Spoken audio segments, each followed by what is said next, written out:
Rebonjour, on va continuer les vidéos sur le kit After Effects que j'ai développé et qui vous permet de vous simplifier l'animation dans After Effects. Alors, dans une des vidéos précédentes, je vous expliquais le principe général, c'est-à-dire quels sont un peu les quatre axes de simplification de ce kit de manière globale. Donc là, cette fois, je voulais vous montrer assez rapidement un cas d'utilisation très concret, c'est-à-dire comment avec ce kit on peut animer un logo comme on le voit à l'écran. Voilà. Peut-être que vous avez un logo chez vous et que vous souhaitez l'animer. Donc on va voir comment l'animer. Et surtout, dans un second temps, une fois qu'on sera satisfait de notre animation, on va voir qu'on va pouvoir ensuite appliquer cette animation de logo un peu sur tous les formats qu'on a envie. C'est-à-dire peut-être vous voulez appliquer ça sur une vidéo, donc la voir après en haut à gauche par exemple, et de faire des séries de contenus où à chaque fois vous aurez votre logo en haut à gauche. Mais ça pourrait être un contenu en format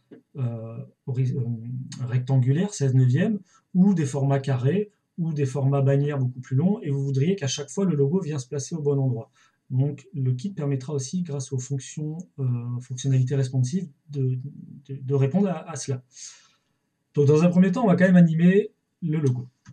Alors comment on peut animer un logo comme celui-là avec, vous le voyez, des éléments qui arrivent de la gauche, des éléments qui arrivent de la droite, et des petits effets.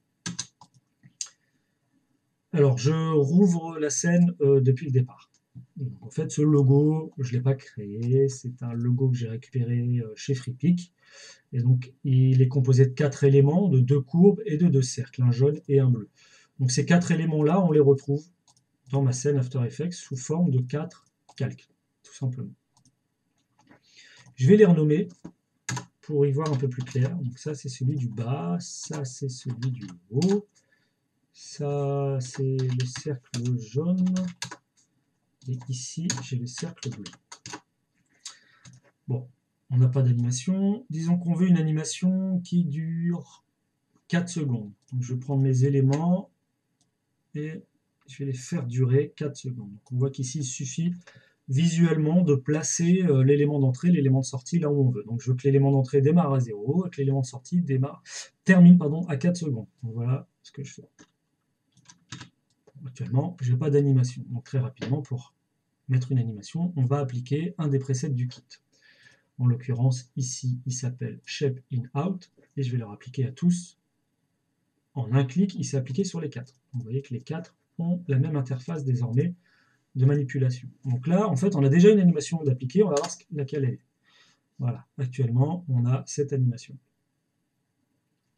Donc je vais essayer de vous montrer qu'en fait, là, juste en manipulant l'élément du kit et sans toucher aux éléments d'after, en fait, notion de point clé, tout ça, juste avec les éléments du kit, on va pouvoir créer l'animation que je vous ai montrée ici. Voilà. Eh bien, j'ai l'élément du haut. Alors, je les ai inversés, excusez-moi. Je vais les renommer haut. Toujours renommer, c'est plus simple. Voilà. Alors, celui du bas, je veux qu'il rentre par la droite. Actuellement, j'ai choix du sens gauche-droite. Donc, il rentre par la gauche et il part par la droite. Donc, moi, je veux qu'il soit droite-droite. Celui du haut, je veux qu'il soit gauche-gauche. Voilà, ça c'est ce que je veux. Les éléments de cercle, je veux qu'il ressort. Alors, je veux que le bleu ressort à droite comme celui du bas. Je veux que le jaune ressort à gauche comme celui du haut. Donc, je veux un gauche-gauche. Voilà. OK. Et par contre, je veux que les cercles en entrée, en in, n'arrivent ni par la gauche ni par la droite. Donc, je vais dire, pour le jaune, par exemple, je veux gauche-gauche, mais je ne veux pas in plus out, je ne veux que out. Donc, on va voir qu'en entrée, il est là, et il n'y a que en sortie qui part. Je fais pareil pour le bleu, que en out. OK. Et voilà, ils ressortent. Moi, au début, je veux qu'eux, ils aient un petit effet de pop-up. Donc, je vais prendre le bleu, là, et je vais activer l'effet d'échelle, qui va lui donner un petit effet de pop-up automatiquement. Je vais faire le même pour le jaune. Voilà. Donc, j'obtiens cette animation, on n'en est pas loin, du résultat final, et je trouve le tout un petit peu lent. Donc, on a une option qui nous permet de dire ok, tu me joues telle animation à l'endroit que je t'ai indiqué en entrée, à l'endroit que je t'ai indiqué en sortie, mais en plus, on peut lui dire quelle vitesse tu veux que ça entre et ça sorte, en fait. Donc moi, là, on voit, ici, on a shape in out durée. Donc dans les effets de durée, on a la durée d'entrée, la durée de sortie. Actuellement, il dure 1 seconde. Donc on va réduire tout ça par 2. Donc au lieu de mettre 1, on va mettre 0,5 en entrée et en sortie. Et on va le faire pour tous les éléments. Donc je fais CTRL-V à chaque fois pour mettre 0,5. Voilà, je devrais avoir une animation un peu plus punchy. Voilà, effectivement, c'est le cas. Ok, c'est pas mal. Qu'est-ce qu'on remarque? On remarque que les cadres, ici, quand ils arrivent, ils viennent s'entrecroiser. Moi, j'ai pas envie. Pourquoi? C'est parce qu'il y a un rebond par défaut qui est appliqué. Donc l'élément, avant de se mettre dans la position que vous lui avez demandé, en l'occurrence celle-là, il va faire un petit rebond, une petite oscillation autour de cette position avant de s'y poser. Donc nous, on va enlever cette oscillation, on va enlever ce rebond. Donc on va aller dans rebond avec 100. Là, je vais mettre 100. Je veux pas de rebond. Et pour l'élément du bas, je vais dans rebond et pareil. Ok, ça ressemble un peu plus à ce que je veux. Bon, c'est pas mal. Maintenant, tout arrive en même temps, tout part en même temps. J'ai envie de donner un petit peu de fluidité à tout ça. Et donc, je vais leur donner des débuts d'entrée différents, tout simplement. Donc, en fait, je vais mettre le bleu et l'élément du haut qui arrivent en même temps. Par contre, le jaune et le bas, je vais les faire venir un petit peu après et voir ce que ça donne. Alors, je me suis trompé, le jaune est avec le bas. Donc, non, le jaune est avec le haut. Donc, c'est le haut que je vais décaler un peu et le bas, si je ne me trompe pas. Ouais, bon, on peut jouer comme ça. Voilà. Tac, tac. Voilà, il y a un petit peu de décalage. Ok, c'est pas mal. Maintenant, j'aimerais bien avoir quand même un petit rebond. Donc, je vais quand même réactiver le rebond et vous montrer qu'on peut ajuster ces valeurs pour obtenir un rebond différent. Alors, le bas et le haut. Je vais réactiver le rebond pour le bas et pour le haut. Je vais voir ce que ça donne. Bon, vous voyez qu'actuellement, j'ai un rebond en fait qui est trop important. Bien écoutez, je vais tout simplement réduire les valeurs de ce rebond. Donc, je vais aller dans les valeurs du rebond. J'ai une fréquence à 0,5, je vais la laisser à 0,5. Par contre, je vais mettre le frein, non, je ne vais pas y toucher. Je vais juste toucher à l'amplitude. Et au lieu de la réduire par 1, je vais la réduire par 10. Et je vais voir ce que ça donne. Voilà, ça me plaît bien. Donc, je vais faire le même pour le bas. Et voir ce que ça donne. Voilà, j'ai un petit rebond, mais qui est pas mal, qui donne quelque chose, qui donne comme un petit côté, on s'enclenche, quoi. Tac, tac. Voilà, ça c'est pas mal. Très bien. Maintenant, je ne me rappelle plus. Revoyons un peu ce que j'avais prévu au départ. Ok. On a un logo, un petit texte de logo en dessous. Donc pour avoir mon petit logo en dessous, je vais créer un texte. Je vais marquer mon logo. Et je vais lui appliquer un des presets du kit, qui est donc TXT. Et cette fois, j'ai envie d'animer les lettres. Donc je prends le TXT lettres. Donc on peut voir que, hop, j'ai une nouvelle interface, TXT lettres. Je place mon logo là où je veux qu'il soit. Je le veux un peu plus gros. Voilà. Et donc, par défaut, le TXT lettres me fait une animation comme celle-là. Voilà. Alors en entrée et pas en sortie. Pourquoi il n'y en a pas en sortie? Parce que vous voyez l'élément mon logo, là, le trait horizontal rouge. Je réfléchis tout le temps quand je dois dire horizontal ou vertical. Horizontal rouge, eh bien, il ne termine pas à 4 secondes, il termine beaucoup plus loin. Donc je vais aller prendre son point de sortie. Voilà, vous devriez le voir maintenant. Vous voyez, je suis en train de tirer sur le point de sortie pour le faire terminer en même temps que tout le monde. Comme ça, je verrai bien une animation en sortie. Ce que je vais vérifier tout de suite. Voilà, il y a bien une animation en sortie. Bon, là, j'ai un petit effet sympa. Écoutez, moi j'ai envie d'avoir l'effet d'espacement comme j'ai eu tout à l'heure. Donc je vais un peu manipuler les options du TXT-LED pour vous montrer qu'on peut obtenir plein de résultats différents. Alors en l'occurrence, moi je veux pas d'effet d'échelle, je veux un effet d'espacement dans lequel il n'y a pas de décalage entre les lettres. Donc, je regarde un peu ce que ça me donne. Voilà. Je veux que l'espacement soit plus conséquent. Donc je vais dans la valeur. Je l'ai activé espacement. Maintenant, je peux modifier la valeur.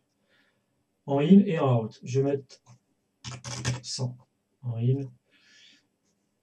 Je vais mettre un peu plus en out. Donc qu'est-ce qui se passe? Vous voyez, il démarre très large et puis il vient se replacer. Hop. Et quand il part, il vient s'élargir à la fin, mais encore plus large qu'au début. Je regarde ce que ça donne, et là on voit qu'il y a un petit truc qui ne me plaît pas trop, c'est cette valeur de rebond qui est par défaut. Là en l'occurrence, en appliquant cet effet avec ces valeurs-là d'espacement, le rebond par défaut n'est pas sympa. Donc je vais y retoucher un petit peu pour avoir quelque chose de plus sympa. Donc je vais aller dans rebond. Je vais mettre une valeur fréquence, je vais mettre 0 en fréquence, je vais mettre un frein plus important, je vais mettre 10. Et puis, je vais voir ce que ça donne. C'est encore un peu fort. Je vais réduire, je pense que là, voilà, là j'ai quelque chose d'un peu plus sympa. Vous voyez, vous avez un peu l'option sur le rebond. Donc en sortie, ça fait encore une pétouille là. C'est parce que j'ai des valeurs de rebond pour l'entrée et des valeurs de rebond pour la sortie, encore une fois.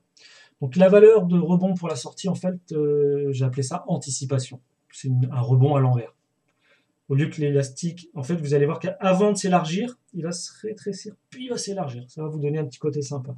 Le problème, c'est qu'actuellement, l'anticipation est trop grosse, là, à 50. Donc je vais mettre une valeur plus faible. Et donc vous allez voir, si vous regardez le texte mon logo, qu'on a voilà, un petit effet d'élastique qui est sympa au départ, qu'on peut accentuer. Je vais mettre 5 pour voir ce que ça donne. Voilà, là c'est pas mal. Bon, moi je trouve aussi que la vitesse d'entrée et de sortie de mon logo est trop rapide. Donc je ne vais pas mettre 0,25 secondes, mais je vais mettre 0,5. Et là je devrais être proche du résultat que je voulais tout à l'heure. Ok. Vous remarquerez, j'ai encore un petit truc qui ne va pas, c'est que dès le départ, mon logo est visible. Donc je sélectionne mon logo et je lui active un effet d'opacité, donc activer opacité. Comme ça, je ne le vois pas dès le départ et il arrivera un petit peu en fondu. Et là, j'obtiens quelque chose de sympa. Donc voilà, j'ai pu animer mon logo très facilement. J'espère que vous avez trouvé ça très facile. Super. Bon, maintenant on va passer à OK, j'ai animé un logo. Alors, première bonne nouvelle, c'est que vous pouvez enregistrer ce projet quelque part sur votre disque dur. Comme ça, à chaque fois que vous voudrez réutiliser l'animation de votre logo, eh bien, vous avez le projet d'origine, vous pouvez le modifier. Imaginons, je ne sais pas, dans 2 mois, votre supérieur a décidé que l'animation des éléments gauche et droite, ça ne lui va pas. Il veut que ça arrive du haut et du bas. Vous reviendrez dans ce projet, prendrez l'élément du bas et vous lui direz tu n'arrives pas de la droite mais tu arrives du bas. Et l'élément du haut, tu arrives du haut. Et là, très rapidement, vous pourrez modifier l'animation de votre logo. Éventuellement, encore une fois, l'enregistrer si vous voulez la version haut bas et la version gauche-droite. Vous voyez que la version haut bas, elle est moins sympa. La version gauche-droite est plus cohérente et donne ce petit effet du clic-clic. Ok. Bien entendu, voilà, vous aurez toutes ces possibilités-là. Si vous voulez modifier, si votre charte vient à changer, et en l'occurrence, on peut voir que là, si votre charte change et que c'est plus la même couleur de jaune, vous pourrez très rapidement modifier et avoir votre version d'animation logo charte B. Pareil pour le texte, si c'est pas, alors actuellement, je crois que c'est du Montserrat Black. Si demain ça change, vous pourrez changer la typo de votre logo sans perdre l'effet. Première bonne nouvelle. Alors ensuite, ce qu'on veut maintenant, c'est non pas avoir un logo en début de nos vidéos, mais avoir un logo par-dessus ma vidéo. bah, imaginons, on va utiliser une vidéo. Vous pouvez mettre une vidéo ici dans votre timeline. Donc vous auriez ce type d'animation qui se passerait, hop, et puis après vous pourrez jouer votre vidéo. Donc là c'est top, vous savez faire ça comme un motion designer. Ce qui pourrait être bien aussi maintenant, c'est d'avoir, alors là j'ai mon fichier test logo, je vais le dupliquer, test logo, il est ici, je fais test logo 2, je rentre dedans. Pourquoi j'en fais un deuxième? Bah déjà pour sauvegarder le premier, parce que celui-là, il me va bien. Voilà. Et si demain j'ai envie de décliner ça avec une autre vidéo, eh bien, il suffira de remplacer la vidéo par une autre. Voilà. Et je serai en capacité à chaque fois de venir mettre mon petit logo par-dessus. Alors, le deuxième. Ce qui se passe, c'est que maintenant, je ne veux pas un logo ici, je veux un logo plus petit et en haut à gauche, dans un premier temps. Et dans un deuxième temps, je voudrais que ce logo soit toujours en haut à gauche, même quand je change le format de publication. Imaginons, je veux publier maintenant pour Facebook, dans un format carré, et je veux que le logo reste bien en haut à gauche. Alors, je vais vous montrer un peu rapidement les étapes. La première chose, c'est de prendre notre logo. Donc, je prends tous les éléments qui concernent mon logo, et je viens les déplacer en haut à gauche. Voilà. On va vérifier que l'animation marche toujours. Il fait toujours ce que je lui ai demandé, faire venir l'élément bas par la droite, etc., etc.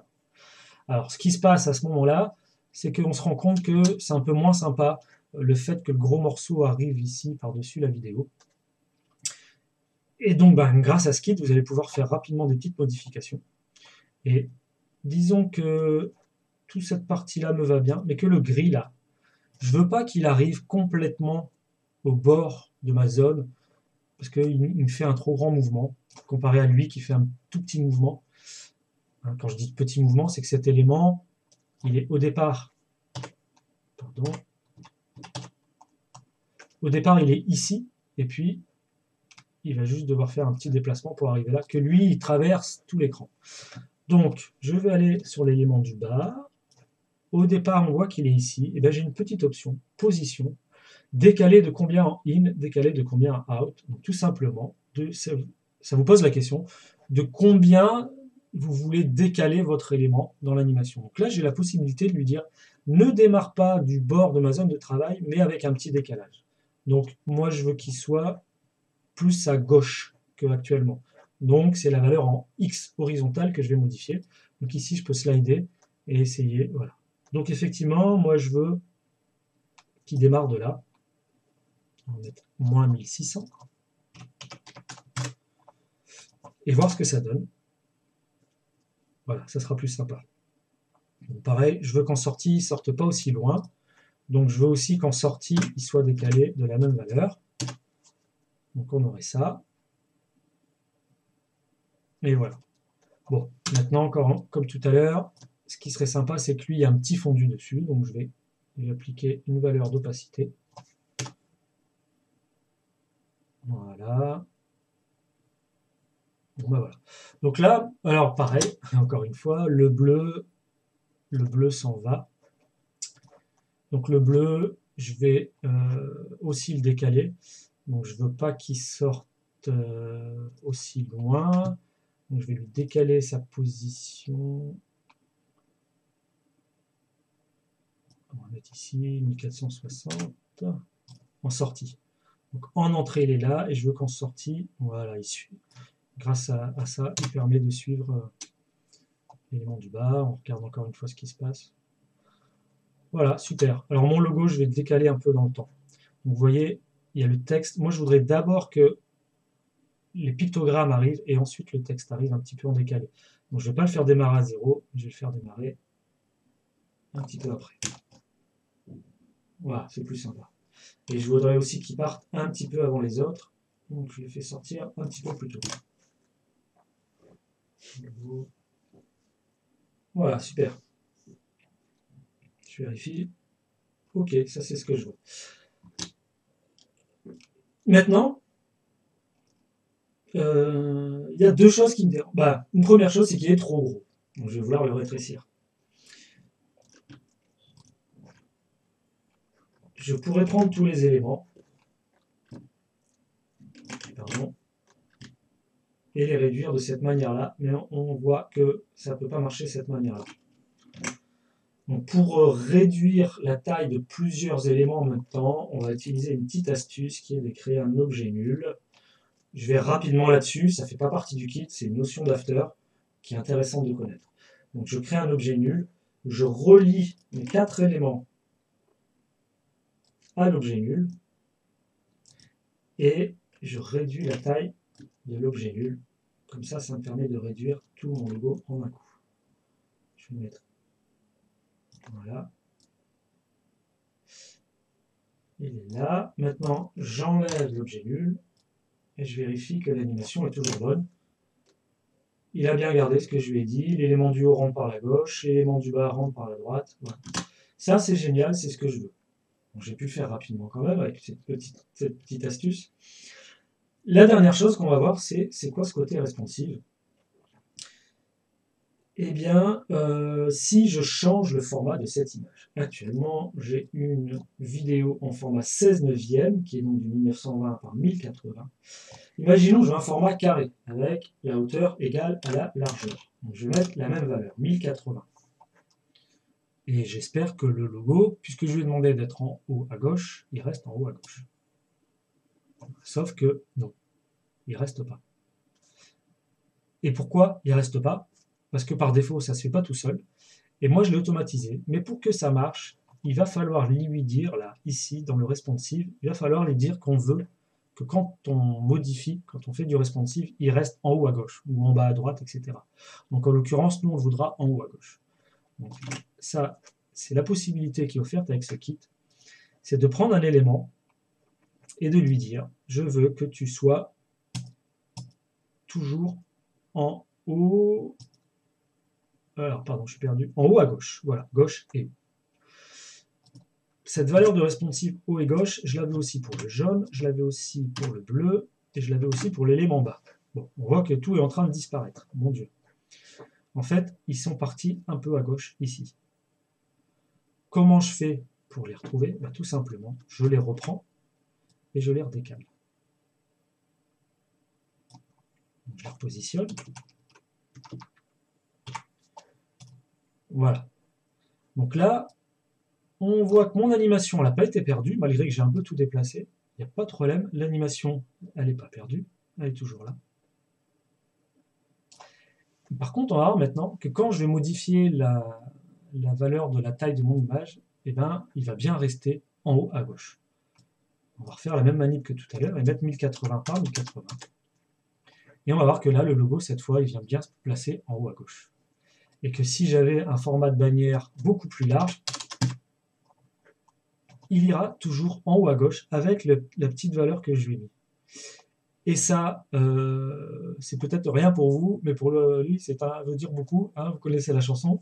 Ça va être un gros plus. Parce que là, vous pourrez décliner dans tous les formats. Alors encore une fois, si la bannière, on veut qu'elle soit, je sais pas, plus petite, vous aurez toujours votre animation qui va venir là, comme vous l'avez demandé. Donc c'est ça, la fonctionnalité responsive de ce kit. La deuxième fonctionnalité responsive, c'est que malgré, par exemple, que vous ayez bien allongé en largeur votre format, lui, cet élément, on voit bien que malgré que vous avez changé la largeur de votre zone de travail, il démarre toujours correctement au bord de votre image. Si je change la largeur pour 1920, voilà, on n'a pas l'élément qui se retrouve là-bas derrière, il est toujours collé, il est responsive. Ok? Donc ça, voilà. Alors vous me direz, tu fais le malin, il y a le logo là qui est plus au bon endroit. Alors pourquoi le logo est plus au bon endroit? Tout simplement, c'est parce que le logo, je lui avais appliqué le preset TXT lettre et pas TXT in-out. Et pour avoir le responsive, il faut l'effet in-out d'appliquer. Donc je vais, alors, déjà, je vais remettre mon logo là où je veux qu'il soit. Je vais aller lui appliquer le preset TXT in-out. Voilà. Je mets position fixe parce que je ne veux plus toucher à sa taille. Et bon là il est un peu trop gros, pardon. Je le remets ici. Donc, il y a quelques manips, je suis d'accord. En l'occurrence, voilà, on vérifie qu'il ne m'a pas perdu l'effet sur les lettres. Ok, l'effet sur les lettres est toujours là. Le texte un peu petit. Ok. Donc l'effet sur les lettres est toujours là. Désormais, j'ai la possibilité de le rendre responsive. Donc nous, on a dit en haut à gauche. Donc encore une fois, il me l'a décalé à cause de ce changement de valeur responsive. Donc je le reprends à la main. Mais voilà, maintenant, à partir de maintenant, j'ai plus de manip à faire. Je vérifie que c'est bon. Ok. Et maintenant, je vérifie qu'il est responsive. Je modifie la taille. Je mets 1920 par 1080. Et je vérifie. Et voilà, bim. Mon animation, elle reste bien là en haut. Donc vous pourriez aussi lui dire d'être en bas à droite, en haut, etc. Donc vous pouvez vous enregistrer plusieurs versions et vous savez qu'à chaque fois, vous aurez un modèle prêt à décliner dans tous les formats. Format bannière. Voilà, il va bien se caler en haut à gauche. Voilà un peu un exemple très concret de cette utilité du kit.